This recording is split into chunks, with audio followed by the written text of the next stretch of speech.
Welcome. Greetings and welcome to the Biz Info Zone show. I'm Velin Hawkins, your host, and I'm the founder and dean of the P3 Academy of Social Entrepreneurship. And I just want to share some great news with you. I am now a certified 360 Unite business acceleration coach. And what that means is that I am so excited that the things that I'll be doing in the near future, in the years ahead, will be strictly around business acceleration for savvy social entrepreneurs. And the Biz Info Zone show has got a new sponsor. Reality Crowd TV is a new sponsor. We're working out the details now so that we will be broadcasting inside of Reality Crowd TV's shows platform and to the virtual incubator network. I am so excited about the things that are happening right now. And that moves me into the show because, you know, right here in the Biz Info Zone is where the savvy social entrepreneur gets to express their purpose, plan their next moves, get into the space of implementation, and take their business, take their impact into the world to bring about abundance and prosperity for all. And today, that's the conversation that we're going to have with my guest today, Dr. MONIKAH Ogando. So let me first tell you a little bit about this amazing woman. I'm so blessed to say that not only do I know her, I call her friend, and she has blessed my life with so much that I'm always excited to have her back on the show, re-engage with her, because she is truly a difference maker out here in the world. She's the founder of CEO Mastery, an Inc. 500 ranked entrepreneur for taking her first company, Ogando Associates, to rank as one of the fastest growing private companies in the U.S. She's a coach to thousands of executives and entrepreneurs and a catalyst behind leaders of companies and organizations that are truly making a difference. She's an author, a trainer, and she's going to share today how social entrepreneurship isn't just about making a stand for the causes that we believe in. She says it's more. She's going to talk to us about some amazing things, including the power of relationships and social consciousness, something that I actually call the new mainstream consciousness that is impacting entrepreneurs across the globe, really stepping into the mindset of collaboration and community and abundance and thriving, and how having a causal purpose is only one of the three biggest keys to having a successful business. And she's going to talk about the value of partnering and collaborating to bring bigger business, earn more revenue, and provide the opportunity to do more good in the world.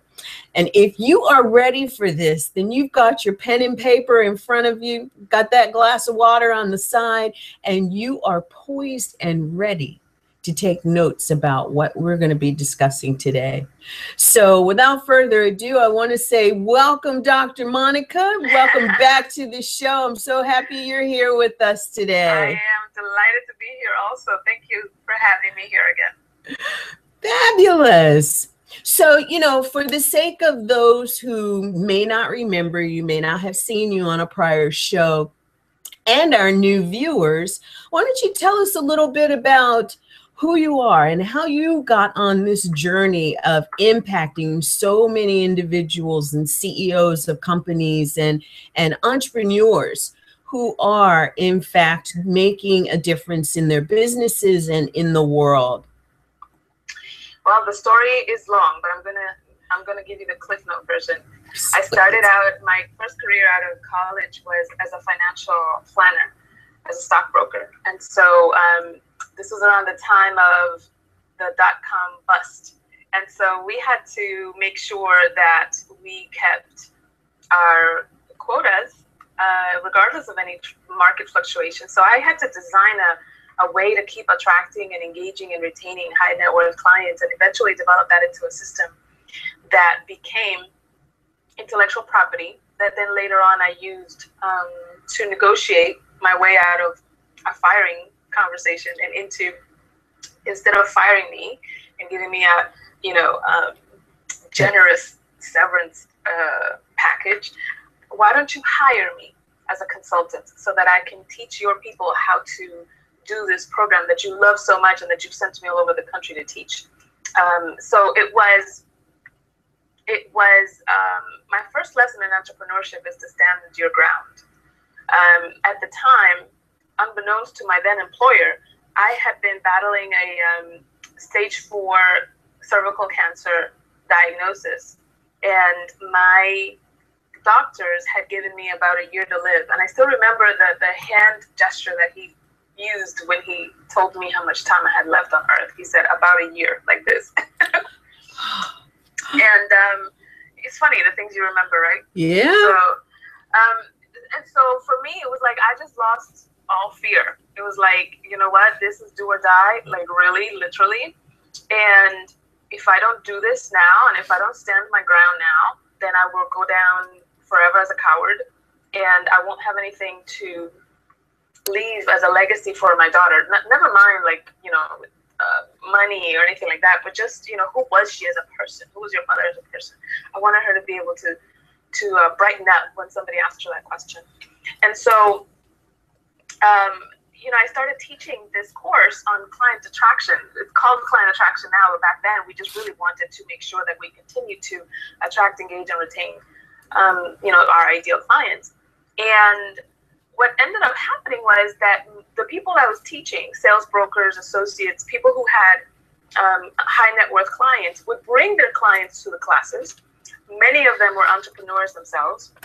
And they would come to me after class and say, I need you to come teach this at my company. I need you to come, teach leadership and communication to my sales team. I need you to talk to my executive team, etc. And so my business coaching introduction, I suppose, my introduction to the business coaching world wasn't by going to business coaching school. It was by coaching business owners. And so I really got, I graduated in the trenches, as it were. And so fast forward 8 years from then, I was ranked in the Inc. 500 as one of the fastest growing companies in the United States. But that was also the year that was the worst financial year of my entire adult life. It was bleak. And so when I received this honor, it felt fraudulent. And I didn't want to talk about it. I didn't want to boast. I didn't want to send press releases. I was like, oh my God, if these people only knew what a crappy person, or, the crappy results and decisions that I've made financially, etc. And so this idea of shrinking back, sometimes we are so afraid of whatever it is that the worst scenario might be, that we tend to kind of like cling to what we have, for fear of losing it as well when we go for our dreams, or when we go for our desires, or when we go for this bigger possibility for our lives, or for our relationships, for our businesses, etc. So I know that walk very well.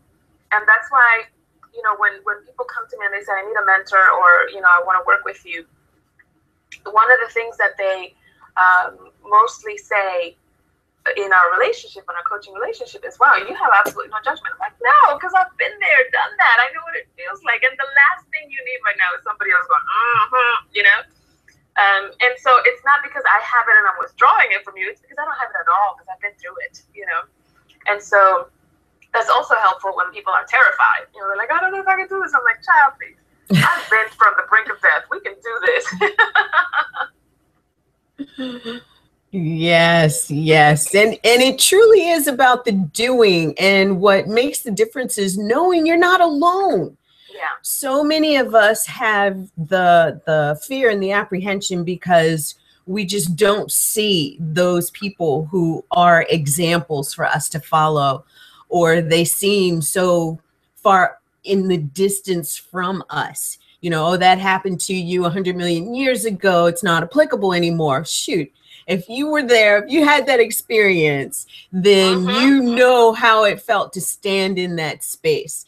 And I think that there are so many, especially women CEOs, who really are craving to be in the space where someone is helping them to see beyond the stuff that shows up right in front of their faces, that can in fact be the veil that they have to attempt to look through to see beyond, and to recognize that the veil may actually be the illusion versus what it is that they are looking beyond to see. Mm-hmm. And so I just love the fact that, you know, there are those of you, you are one of those who really can step toe to toe and say, there is nothing to fear. There is no reason. There is always someone who has been in that space before you and will come after you. And that gives you the opportunity through your story to be able to help someone else. Yes. Well, you know, one of the things that I think most women in leadership face is the idea of, what does it mean for me to have it all? What is this all that I want? What's all included in there? And how can I have it? You know, there's certain preferences that I have. There's certain commitments that I have. My life looks a particular way and I want it to look a particular way. So what's my specific map to getting from where I am to what that ideal life, and maybe not ideal, but the harmonized version, the best version of it right now, right? So, you know, when I remember as a high schooler, when I was doing, I did track and field, but I was only field because I wasn't like a good runner. And so I did shot put, discus, and javelin. So all the throwing events. And I remember in one of our meets, I threw the shot put, and I was actually coming from, and our coaches used to tell us to use everything. Like if you're pissed, if you're angry, use that anger. Put that anger into your throat, you know, put that anger into your weight training, etc. And I remembered that because I too long of a story to get into. It's one of those teenage angst things. But I came to the meet very angry. And so when it was time for me to throw, I was like, and it was my best record at that point. It was like, that was the best that I had ever thrown. It was the furthest I had ever thrown. And that was one of the lessons that stayed with me, that, you know, these dark emotions that we have, whether it's anger or sadness or fear or whatever the case may be, they're not the reason to stop. They're actually the raw ingredients to keep going and go further and even become a better version of yourself, you know? So we have to reframe that around in terms of what it means to have it all and what we've got on our arsenal. Oh, we do. And I think that actually, again, I go back to women entrepreneurs because I think that this is a space that I ended up moving through. It was really questioning, you know, have it all? What does that even mean when I have, you know, for most of my life and practically all of my adult life, heard people saying you can't have it all. There's no such thing as having it all. And it truly becomes, what is the story that you're buying into? And I love that because that's a great segue into our conversation around enhancing your inner CEO. And, you know, I love your book, Unlock Your Inner CEO. And it truly is the power of relationships. Who are you in relationship with that would have you to not just hear this kind of story, but believe this story and take it as gospel versus you going into your own intuitive space. And this is where the whole new mainstream consciousness comes in. It's the thinking that makes you question something. And going into that space to say, is that really truth? And redefining that truth for yourself. And how is it that people can answer that question for themselves a little more powerfully? Do you have something there for us? One of the things that I said, one of the things that I mentioned to you, I recently did a TED Talk, which I'm very, very proud of, and I can't wait to do others. There's more in the works. Woohoo! One of the things that I mentioned in my talk was that there are 4 pillars of discipline or peak performance or leadership. And so one of the basic places where I want people to look, when you're listening to this audio or to this meeting, the first place I want you to look is an environmental audit. You know, check around not just your physical environment, but also your mental environment. What are the things that you are saying to yourself? Does your physical environment match where you want to go in terms of clutter, in terms of space, in terms of, is it beautiful? Is it inspiring? Does this feel like the kind of office that a CEO of the level where you want to go, is this the kind of office that she would have? Are these the kinds of conversations that she?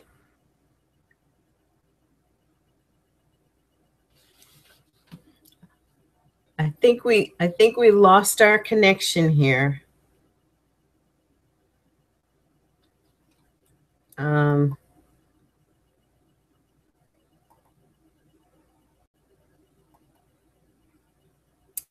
I think you put us on hold. There we go. You're back. Okay. Cool. So, is this the kind of conversations that you want to have? Is this the kind of office that the CEO you want to be would work in? Is this the kind of day that she would have? For me, a long time I spent resisting structure. I'm very easygoing and I'm very go with the flow. And the reason I got into entrepreneurship to begin with is so I don't have to do things at a time when somebody else tells me to do, and so blah blah blah. But I discovered that structure is the mother of freedom. And so if I wanted to have the level of freedom that I had was inversely proportional or directly proportional to the level of structure that I was willing to implement in my life, implement in my business systems, implement in, the way that I qualify my ideal clients and the strategic partners that I would love to work with, etc. Everything has a particular structure. And in that structure, I have found my freedom. So that's all part of that environmental audit.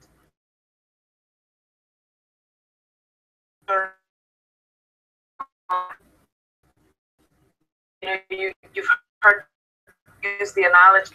If I tell myself that I'm going to go to the gym at 6 o'clock, not likely. But if I tell you, Lynn, I'm going to meet you at the gym and I'm going to be there at 6 o'clock, then I'm there because my word to you matters to me.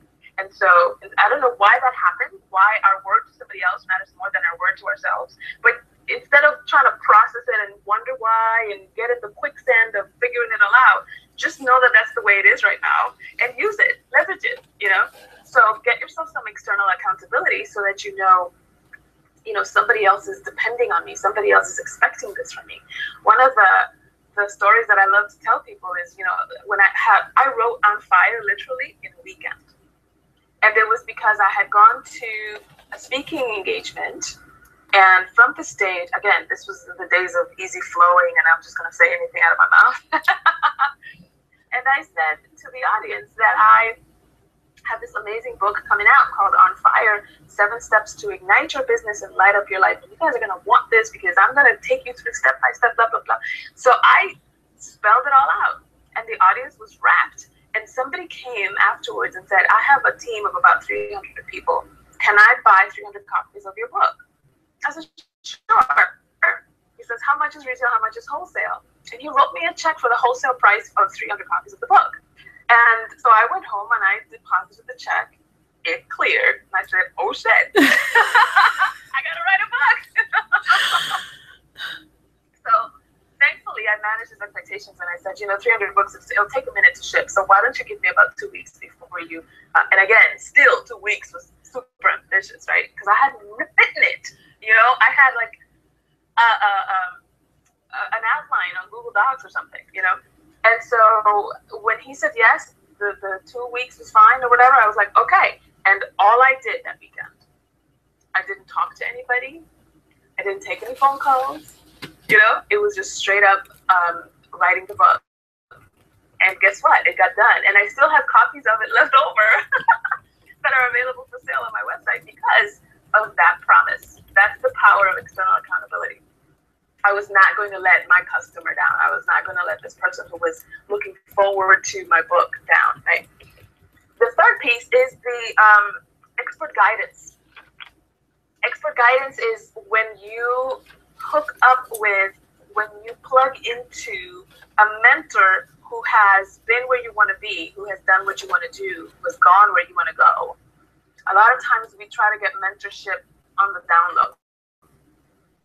And what I mean by that is, check out YouTube tutorials, sign up for people's freebies, listen in on their webinars, take copious notes when they're doing, speaking engagements or whatever. That is not mentorship. That is intellectual bargain hunting. Okay? Mentorship is when you actually design and deliberately choose a partnership with someone who's been where you want to be, and they then transfer skills and wisdom and insider knowledge to you.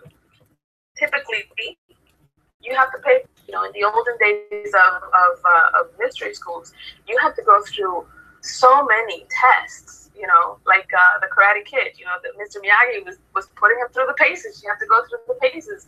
And in this day and age of business mentorship, that it means that you have to invest yourself in that mentorship. And then the fourth piece, of course, the last one, but certainly not the least, and the linchpin that makes it all work, is execute and flow. That means that after all of your environmental audit and you get your environment in order and you get your accountability buddy and you have the right mentor, now it doesn't mean to action if you don't implement.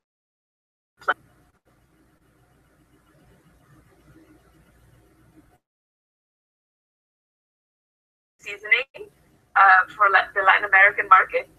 And so, when I tell people the law of Goya, when it's a Latino market, they're like, oh, I know Goya. And I was like, no, that's not how I mean it. Goya for me means get off your assets. So those are four pillars of performance that I think will take you far, no matter what industry you're in, what the market fluctuation is. Those are the four pillars that any leader will need in order to get to the next level.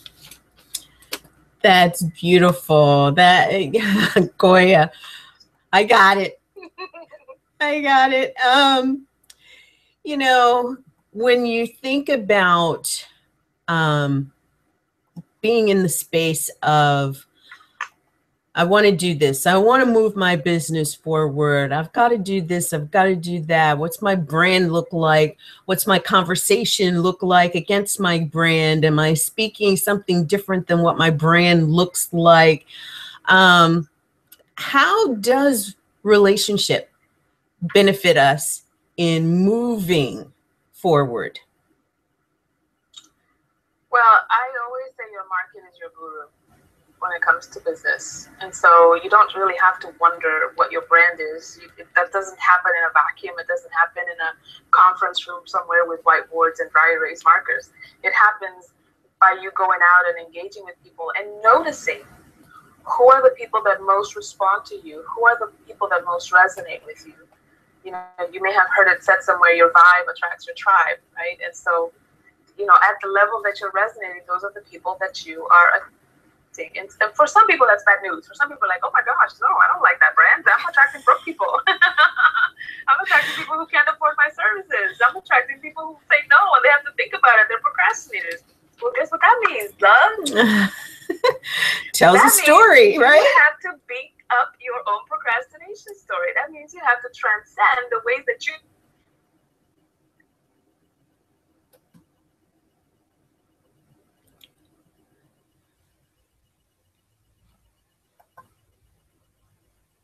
Can you hear me now? Yes. Okay. Every time that a call comes in, it puts the call on pause. So I apologize about that. So it actually is a hint. Everything that happens in your midst, in your business, is a projection, is a indication of where you are. It's just feedback. So if you don't like the feedback, just change your direction. If the feedback is telling you, I'm attracting procrastinators, I'm attracting indecisive clients, I'm attracting people who can't afford my services, and you have to get yourself in a position where you are not a procrastinator. Think of something that you've been putting off, go do that. Think of a bill that you haven't been paying, go pay that. Think of a risk that you haven't been taking, and go take that. Because as you move your own energy, you will begin to attract people who are resonating at that level as well. And it sounds kind of woo-woo, but when it comes to I'm a fan of tangible. You know what I mean? For me, it's like, okay, I hear the words, but where are the results? And so this is a great experiment for you to implement into your own lives and businesses, that when you see something that you don't like, change it within yourself, and you'll see it happening, change within your clients as well. That is great. Yes, there are people who've heard your reality is a reflection of your inner self. It's the mirror of you. And I love the way that you frame that, and how you can actually identify what it is to change and how to change it. I mean, those were some key pieces there. Thanks for that. Yeah. So tell us a little more about how you go about in the partnering process to create this growth and this change that you're talking about. Is there a way to leverage partnering in order to make some of that happen? Well, yeah. I mean, you want to partner up with people who have already done what you want to do, who will, there's some friends, family members, even clients who kind of make you stand up straighter. They kind of make you inspire you to put forth your best work. Those are the people that you want to hang around. The people that you feel a little bit like you are out of their league. Like, ooh, I don't think I belong here. Maybe I need some work on myself. Yes, hang around those people. The folks that are making 10, 20, 30, 40, double what you're making, hang around those people. The folks, one of the things that I started to do when my husband is a very athletic man, and I'm not anymore. And so when he started, he just does it. Like, he just gets up 4 o'clock in the morning, he just goes work out. He eats healthy, and there are things that he chooses to put in the grocery cart, and there are things that he doesn't. And so that by itself is like, I can't put a whole cheesecake next to your lettuce. It just doesn't work for me. So, by partnering, that's the most important partnership that you will ever have, is who you share your life with, because that will so much impact your friendships, your social relationships, your civic engagement, and also how much money you make. People don't like to talk about what their marriage partner, their influence in how much money they make and how they lead their businesses, but it is very important. And so for me, I chose somebody who's very disciplined and very reliable and very loyal. And that, for somebody like me who's very easygoing, was very aspirational. I was like, wow, I love that about him. I mean, it can get kind of annoying after a while, but I love that he's so, you can set a clock by this man. And that's something that I admire and that I aspire to. And so when you do that with your business relationships, you are already setting yourself up to up level. Again, just by environment. It's like you putting yourself in a different fishbowl. You can't help but swim differently, I love that analogy. You're putting yourself in a different fishbowl, and you can't help but swim a little differently. Putting yourself in a different, salmon swim differently than guppies. And, are you swimming with the guppies, or you want to swim with the salmon? And salmon swim upstream against the current, and they make things happen. They're fat and juicy and, healthy and, powerful. And it's not so much swimming against the current, because for them, that is the direction that they are born to move in, and it is easy for them. And, I love thinking about being in the river and flowing in the direction that your ideal clients are flowing. But even then, you have to really think about who it is that you're flowing with, because sometimes, depending on the river, you can find, the big fat catfish that has been there for years and it's just hanging around, watching the scenery. Or you can find the fish who are actively doing and pursuing and making things happen. And so I love how you brought that to life. Yeah, and it's very very true. You know, we are social animals. And so this whole idea of doing it, the whole individualism thing is actually very recent in human civilization, in human history, because for 80% of our civilization history, documented and otherwise, I can't even begin to surmise what the undocumented history is like. But we have been operating in community. We have been operating in social circles. And so to the extent that you have that environmental audit, the external accountability, the mentorship, all of that is part of being in community. All of that is being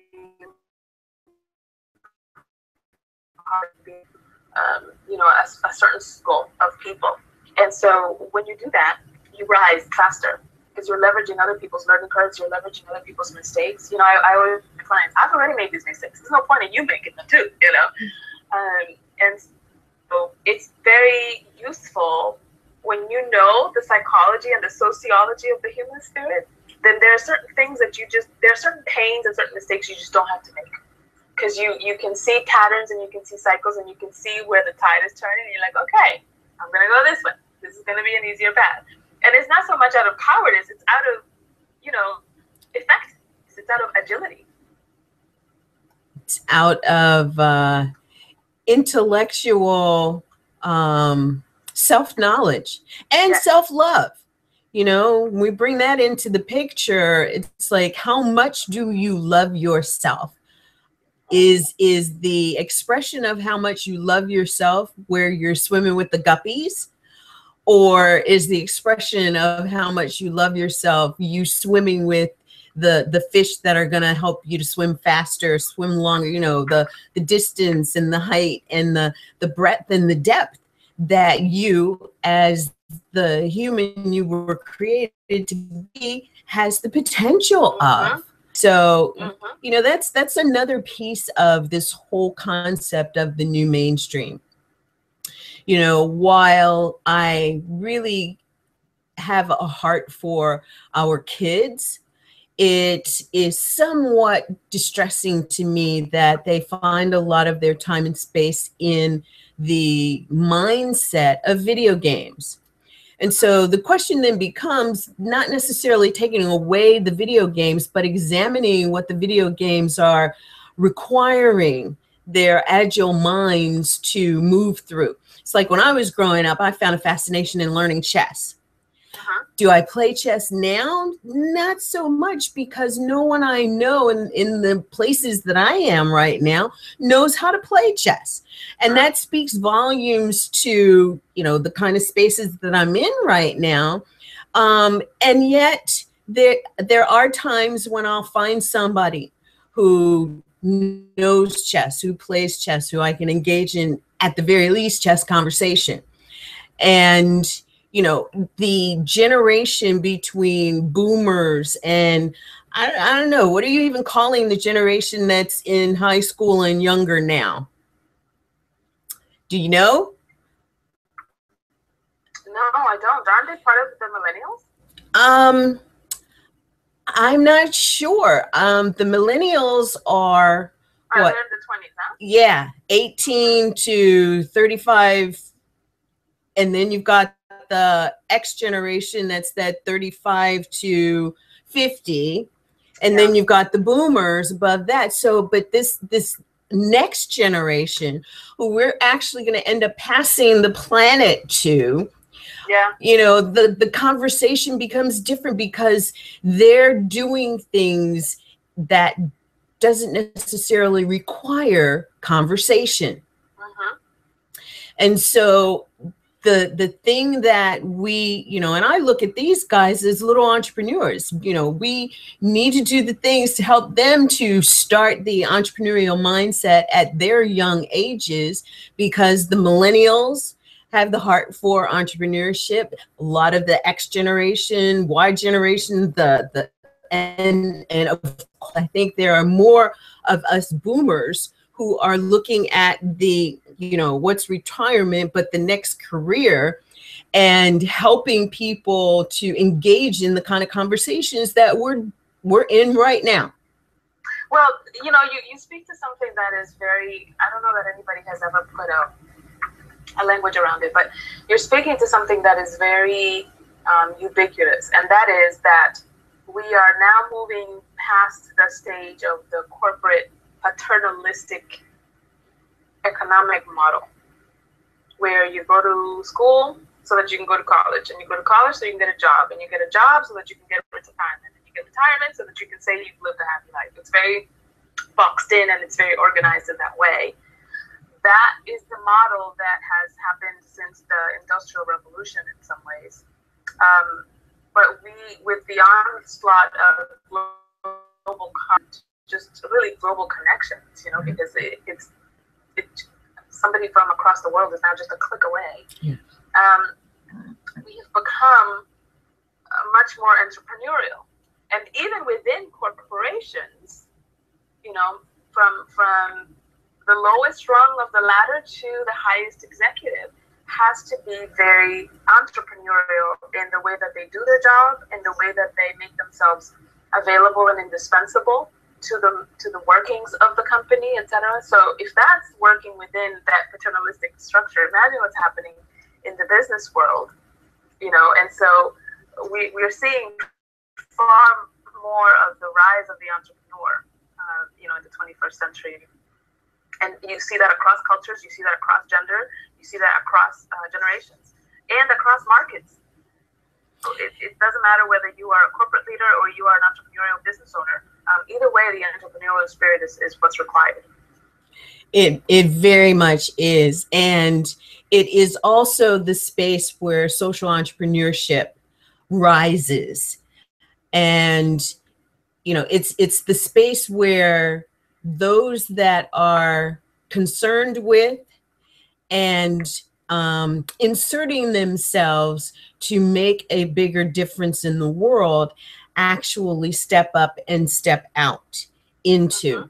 And, you know, I also know that there are a lot of people who have the misconception that social entrepreneurship is only a corporate philanthropic venture, when it actually, you know, think about it. Where did it all begin? How did the Red Cross begin? How did so many of these foundations begin?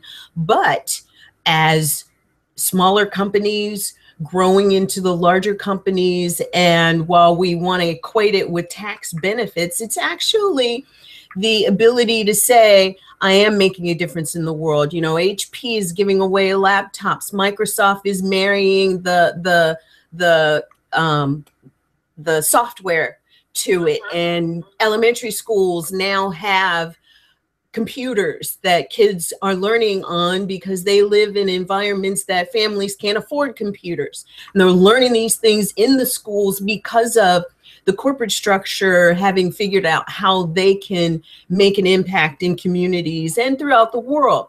So how is it that small business has been able to make an impact? You've got junior achievement.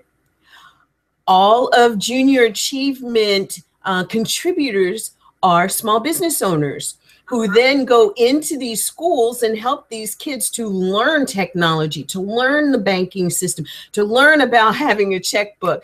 I remember an opportunity that I had once to go into a 4th grade setting and teach how to balance a checkbook. And my first question was, what's a check? Well, that's something my mom writes and she gets money for, you know. What's a check card? What's going to the bank and using your ATM card? That's when you tell the bank, give me some money, and they do. It's like, well, do you have to have money in there? Well, and it's these little minds that are learning how to insert themselves into these places of giving. And in their giving, you know, we often think about, if I give my time and effort, I'll get a paycheck in return, but there's more to it. And I know when we talked about doing the show, we talked about how social entrepreneurship isn't just about standing for a cause that you believe in. It is about something more. Give us your perspective on that something more. Well, you know, we've seen it.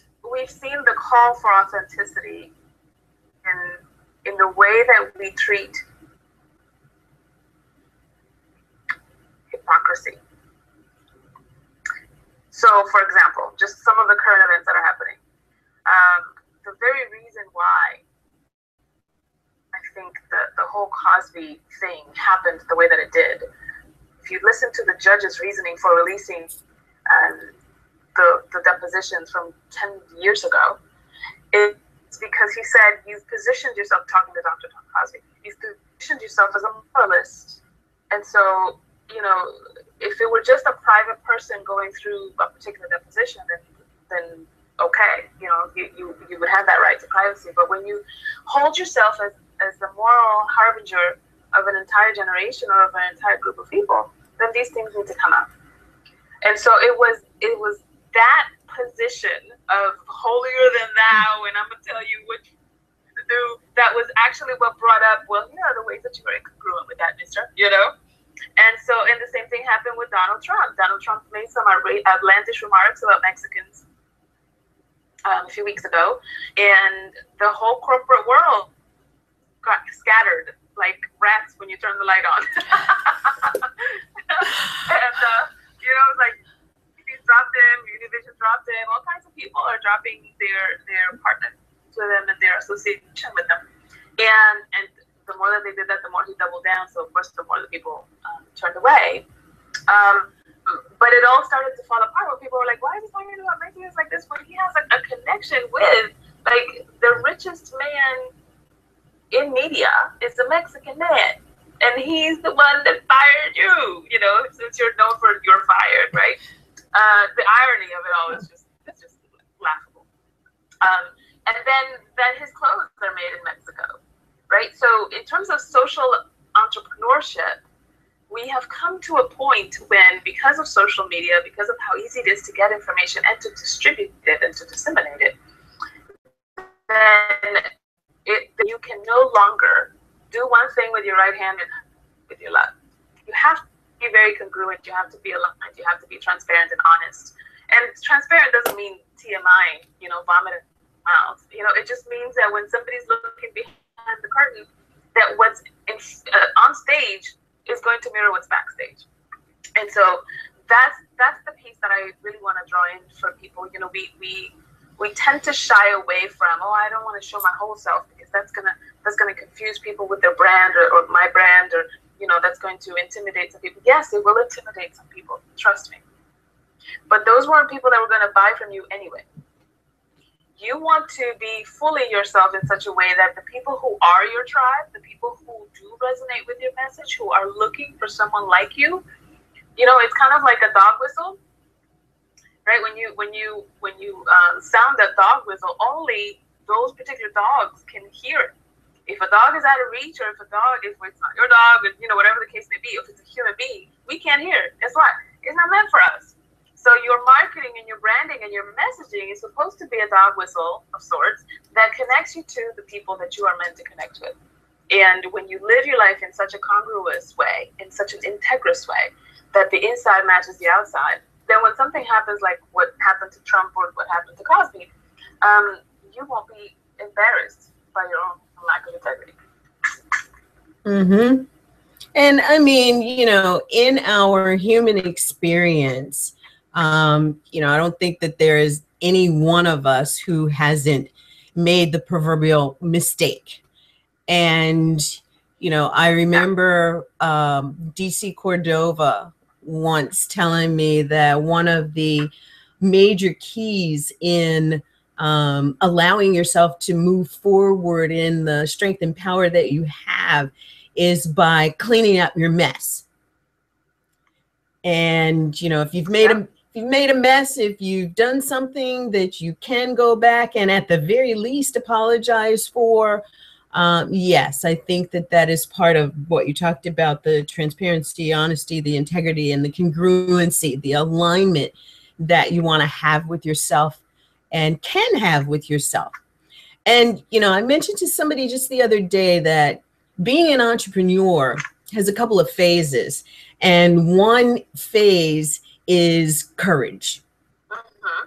Speak to us about what courage and entrepreneurship and relationship have in common. Well, you know, courage the etymology of courage is from the heart, like that French word courage. And so it requires a certain level of honesty and a certain level of detachment. What I mean by detachment is not so much from the person, because courage it inherently generates intimacy, but detachment from an outcome, And the funny thing, the paradoxical thing, the oxymoronic thing, is that when we detach from the outcome, that's typically when we set ourselves up to receive it. And so in a relationship, whether it's with a strategic partner or whether it's with a client that you're trying to, sign to your company, etc., when you just courageously speak your truth, when you courageously, and I have to say, some of it also has to do with skill. You have to have some kind of sales skill. You have to have some kind of positioning skill, etc. So I'm not by any means minimizing that. That is absolutely a requirement. And I talk a lot about the integration of the masculine and the feminine energies in business. And what I mean by that is the masculine, like external tangible skills, and the feminine intangible softer skills, and so forth. So when you can marry the two and proceed with courage, meaning from your heart, meaning from your truth, meaning from your authenticity, then you're going to get far better results with far less effort and suffering and white knuckling it than if you were to be in either extreme. Because a lot of times people say, well, this masculine thing and going hard, and that's hateful, and I don't want to do that anymore. So they go all the way to the extreme, and they're just like, ooh la la, and I'm just going to sit here, it's going to land on my lap. That's not how it works. Especially because we are comparing apples to oranges in the sense of like comparing, let's say, the divine feminine to a dysfunctional masculine. That's apples and oranges. When you are actually comparing it to the divine masculine is about activity and is about results, but not at the expense of somebody else, not at the expense of a higher purpose. I love that. Beautifully put. And sometimes, I guess for me to add to that would just be to say that sometimes it may require you having a conversation with someone who can help you to kind of bring yourself into that perspective, to allow the congruency so that courage can rise. And the partnering, well, you want to have different types of partners in your life, right? And some are confidants, some are coaches, some are mentors, some are just people who will talk to you straight and let you know what's going on. And I think that that's the value, that's part of the value of relationship. We were not put here to be and do alone.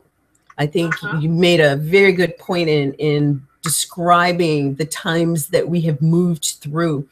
And we are moving and making life such a cyclical type of experience. And we're moving now back to the strength of community, the strength of going from me to we, the collaborative, the partnering, the co-creating of so much. And I know that, as we look at your inner CEO, tell us about how your book, the unlocking of your inner CEO, enhancing your inner CEO, really provides you with the ability to connect at a higher, deeper level and make more multiple win scenarios. Unlock Your Inner CEO just talks about accessing that inner leader, accessing that inner master that we all have. One of the contrarian views that I hold is that, we spend so much of our time from the position of student, from the position of seeker. So we go to classes and we take this person's course and we take this person's program and we sign up for that person's mentorship and we do this and we do that. And there is a positional dysfunction with that. And what I mean by that is, I just finished talking about how one of the pillars of peak performance is mentorship, right? But I am not speaking of mentorship as though I am missing something and I'm going to go get a mentor that's going to fix it for me. I'm going to go get a mentor that's going to solve it for me, etc. That's not what I mean. What I mean is I am already a master. I already have a vision. I already have a desire. And I'm going to plug myself up with somebody who's been there, done that, so that I can leverage my own journey that I'm designing. You see the difference? Mm-hmm. It's coming from a different place. It's coming from a place of authority. And it's no accident that the word authority, author, and authenticity all come from the same root, right? Mm-hmm. So unlocking your inner CEO is really about even if I am a solopreneur, even if I am just a startup, right? Just a startup. Even if I am just a mom and pop store, if I've only been in business 6 months, or if I haven't taken the leap from my corporate job to, the entrepreneurial world, what are some of those things that I need to have in place in order to take this journey as masterfully and as profitably as possible? The CEO has only 2 jobs. That's it. If you're doing more than these 2 jobs that I'm about to give you, you're doing too much. You're doing too much. And those 2 jobs are, number 1, to drive the vision, to inculcate the vision into your team, to communicate the vision to your community, to your brand, etc. And then secondly, to drive revenue. Make sure that your company is producing at the levels that you want it to produce. The extent that you're doing that, you are in your space of a CEO, and you make decisions from that place. How can we make more money with less expenses? And how can we do that in a socially responsible way? How can we communicate? Because that has to do with the vision too, the vision of your company. So how can we communicate the vision and at the same time be, as a result of that, produce the highest profits that we can? That's the job of the CEO. And so, when I talk about in my book is what are some of the ways that you can do that? No matter what, depending on what stage you're in, there are certain actions that you need to take to be able to do that. That's beautiful. I so agree. And I love the book and the way that you've written it to have the narrative and then actually some work for people to do to integrate everything that you've taught. It's a great tool, and I highly recommend our audience take Dr. MONIKAH up on how you might be able to get your copy of this book. And one of the things that we're doing actually is, and I'm so grateful to you for this, we are offering a 30-day complimentary trial access, $1 trial membership access to a new program that's been launched within the Biz Info Zone and Your Heart Ventures. It's called the Conscious Entrepreneur Enterprise Program. And it's actually membership and course creation program platform that really helps you to create your memberships. It's directly connected with the Facebook group, and you can really build your business. It's a masterminding and partnering effort that allows you to establish a membership site and create courses that can bring residual income into your business. One of the things that Dr. MONIKAH talked about was leverage. This is a huge leverage factor in creating something one time and then being able to duplicate the sale of that. One thing in particular we've talked about quite a bit here today is the book. And one of the things that Dr. MONIKAH has graciously allowed for us to do is to obtain a copy of her book when you sign up to obtain a $1 30-day trial of the Conscious Entrepreneur Enterprise Program. And you will be able to find that at bit.ly/CEE program, Conscious Entrepreneur Enterprise Program. That's bit.ly/CEE program. And once you sign up for your 30-day $1 trial, we'll make sure you get a copy of the book. And for those of you who want to connect with Dr. Monika, please do so. I highly recommend it. She is one of the most engaging coaches and mentors that I have ever come across. And I personally am truly blessed with having had this connection to be made. And her tribe is truly blessed. I love the quote that you said about your vibe indicates your tribe, or you'll attract your vibe attracts your tribe. Your vibe attracts your tribe. And she has attracted an engaging tribe because of what? The vibe that she gives off. And so, Dr. Monika, tell us, you want our audience to know something to take away from today's conversation. What do you want to leave with us? I just want to reiterate the idea of taking action. There are many people who listen to these kinds of interviews and these kinds of audios, etc. There is something that has been sitting in your heart for quite some time that you haven't taken action on. It is time to stop letting fear be the CEO of your company and have your vision be the CEO of your company. And so out of that, take action because all you're ever doing is managing your own orientation. All you're ever doing is saying, am I going to orient where I'm looking and how I behave based on my fear, based on limited thinking, based on the worst case scenario, or am I going to orient my actions and my thinking based on where I'm going, where I want to go, the desired outcome, etc. So that's all you're ever doing is managing your orientation. And so take that on, and whatever it is that's been sitting on your heart, and you know what it is, like everybody has a particular thing that's been sitting in your heart.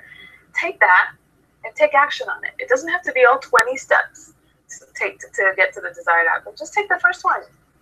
And then the next one, just look at the way that we walk. You can never get, like right now, I'm sitting on the second floor of my house, and it would take about 200 steps to get to my kitchen. But I would never get to my kitchen until I actually got up from here and took that first step. And that's sometimes the only thing that it takes for you to create momentum in your life. Is just take that first step. Beautiful. I love it. And to our audience, hear that word, take the first step of action. And I'd like to offer you a second step, which is come back and join us again next week for another show, another Biz Info Zone show, because this is the space where the savvy social entrepreneur gets to express their purpose, plan their next moves, get into inspired action, and implement that next step and take your business, take your life into the realm of prosperity, doing more good in the world. And so with that, I'd like to say to our audience, thank you so much for joining us today. I'm so grateful that you've been a part of our show. And thank you, Dr. Monika, for being here with me today. You are such a gift to the world. Thank you. And so are you. I am just honored to be, Lynn, you always organize these events from a spirit of servant leadership, from a spirit of, distributing the gifts of the people that you know. It's almost like your Oprah, it's like, oh, look, Dr. Phil, here, you people, oh, look, Susie Orman, here, you people, so you are an expert, a genius at creating platforms where people can shine, and anybody that works with you is so fortunate to have not only the safe space to uncover their own brand and their own, message and position in the world, but then to have that launching pad to finally launch into the world and do so with clarity and with confidence. So I'm just honored to be part of the V. Lynn Hawkins world as well. Thank you so much. I so appreciate that. And you and our audience, I appreciate you. I look forward to seeing you right back here next week. But remember, on Monday, we're having a special broadcast, the 5 stages of crowdfunding the 5 systems, actually: project, your money, your delivery, your putting it all together, defining which platform, which crowdfunding platform is best for you. So make sure you keep an eye out and show up on Monday for our special 90-minute training on the 5 systems of crowdfunding. And we will see you next week. Peace and God bless. Bye for now. Bye, everybody.